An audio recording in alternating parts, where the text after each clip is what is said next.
আসসালামু আলাইকুম। মোহনাস কিচেনে আপনাদের স্বাগতম। আজকে চিকেন চাউমিন এর একটা রেসিপি করে দেখাবো। ঘরে থাকা কিছু সহজ উপকরণ দিয়েই এই রেসিপিটা আমরা করতে পারবো। চিকেন চাউমিনটা বানানোর জন্য আমি এখানে একটা মিক্সিং বোলে ২৫০ গ্রাম বোনলেস চিকেন নিয়ে নিলাম।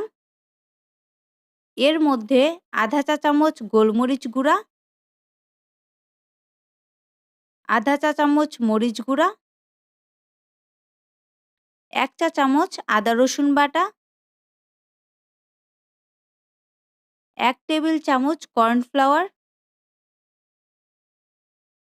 ১ টেবিল চামচ সয়া সস দিয়ে ভালোভাবে মাখিয়ে নেব।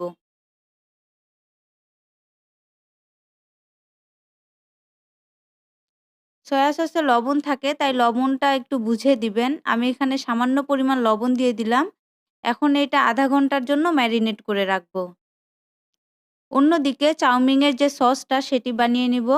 এটার জন্য ১ টেবিল চামচ সয়া সস, ১ টেবিল চামচ টমেটো সস,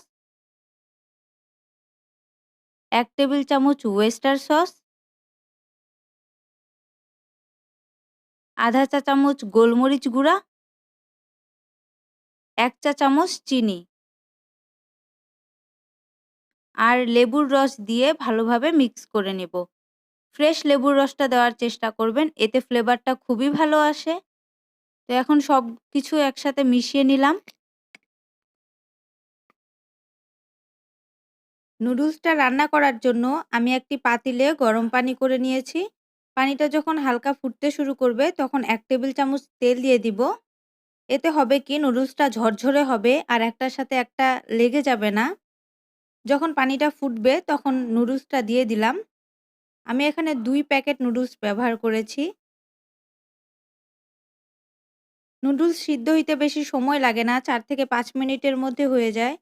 নুডলসের গায়ে লেখা থাকে কোন নুডলস কতটুকু সময় লাগে সিদ্ধ হতে। আপনারা প্যাকেটের গায়ে যে লেখাটা সেটা ভালো করে পড়ে নিবেন। আমার নুডলসটা হয়ে গেছে ৪ মিনিটের মধ্যে। এখন এটা ছাঁকনি দিয়ে ছেঁকে নেব।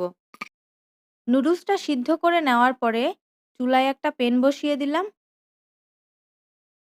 প্যানটা গরম হয়ে গেলে তেল দিয়ে দিলাম। আমি ডিমটা ভেজে নেব চিকেন চাউমিনে দেওয়ার জন্য। তো ডিমটা বেশি ভর্তা করে দেওয়া যাবে না। একদম স্ক্রাম্বল করে নিব। একটু হয়ে আসলে তারপর একটু স্ক্রাম্বল করে নিব। আমার ডিমটা ভাজা হয়ে গেছে, এখন তুলে নিব। একই প্যানে আরেকটু তেল দিয়ে দিলাম চিকেনটা ভেজে নেওয়ার জন্য। যে চিকেনটা ম্যারিনেট করে রেখেছিলাম সেই চিকেনটা এখন ভেজে নেব।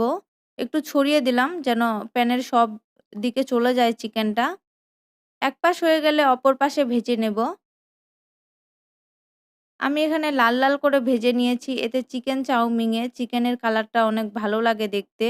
তো এরকম লাল, লাল করে ভেজে নেবেন। চিকেনটা হয়ে গেছে ভাজা। এখন মূল রান্নায় চলে যাব। এখন একটা প্যানে তেল গরম করে একটু রসুন কুচি দিয়ে দিব। রসুনটা ভাজবো না। জাস্ট একটু ফ্লেভার বের হলে বাকি উপকরণগুলো দিয়ে দিব। এখানে আমি মটরশুঁটি ব্যবহার করছি। মটরশুঁটিটা একটু রসুনের সাথে হালকা করে ভেজে নেব। মটরশুঁটিটা আমার আগে থেকে সিদ্ধ করা ছিল। তা বেশি সময় লাগবে না। মটরশুঁটি আর রসুনটা ভাজা হয়ে গেলে একটু পেঁয়াজ দিয়ে দিলাম। পেঁয়াজটাও বেশি ভাজবো না।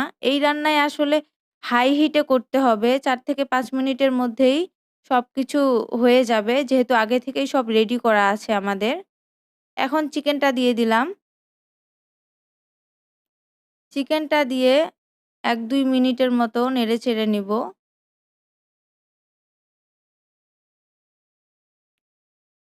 তারপরে নুডলসটা দিয়ে দিলাম। নুডলসটা একটু ছড়িয়ে দেব কারণ নুডলস মিক্স করতে অনেক ঝামেলা হয়। তো ভালোভাবে নুডলসটা মিক্স করে নেব চিকেন, রসুন, পেঁয়াজের মধ্যে। আপনারা এখানে আরও অনেক সবজি ব্যবহার করতে পারেন। আমার কাছে মটরশুঁটিটাই শুধু ছিল তাই আমি মটরশুঁটিটাই দিয়েছি। এখন যেই সসটা রেডি করে রেখেছিলাম সেই সসটা দিয়ে দিলাম, চিকেন চাউমিন সস। সসটা দেওয়ার পরে ভালোভাবে নেড়েচেড়ে নেব, মিশিয়ে নেব নুডলসের সাথে। একটু সময় নিয়ে মাখাতে হবে যেন নুডলসের সাথে সসটা ভালোভাবে মিশে যায়। তো এভাবে মিশিয়ে নেব আর রান্নাটা হবে একদম হাই হিটে।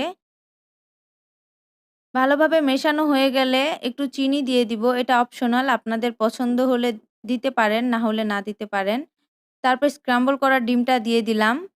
এখন ১-২ মিনিটের মতো নেড়েচেড়ে নিয়ে হয়ে যাবে চিকেন চাউমিনটা। তো আমার চিকেন চাউমিনটা হয়ে গেল। এখন সার্ভ করে নিচ্ছি। আপনাদের কেমন লেগেছে জানাবেন। ভালো লাগলে অবশ্যই একটা লাইক দিয়ে দিবেন। আমার চ্যানেল মোহনাস কিচেন আর আমার ফেসবুক পেজ মোহনাস কিচেনে একটা লাইক দিয়ে দিবেন। চ্যানেলটা সাবস্ক্রাইব করে রাখবেন। সবাই ভালো থাকবেন। আবার নতুন রেসিপি নিয়ে দেখা হবে। আল্লাহ হাফেজ।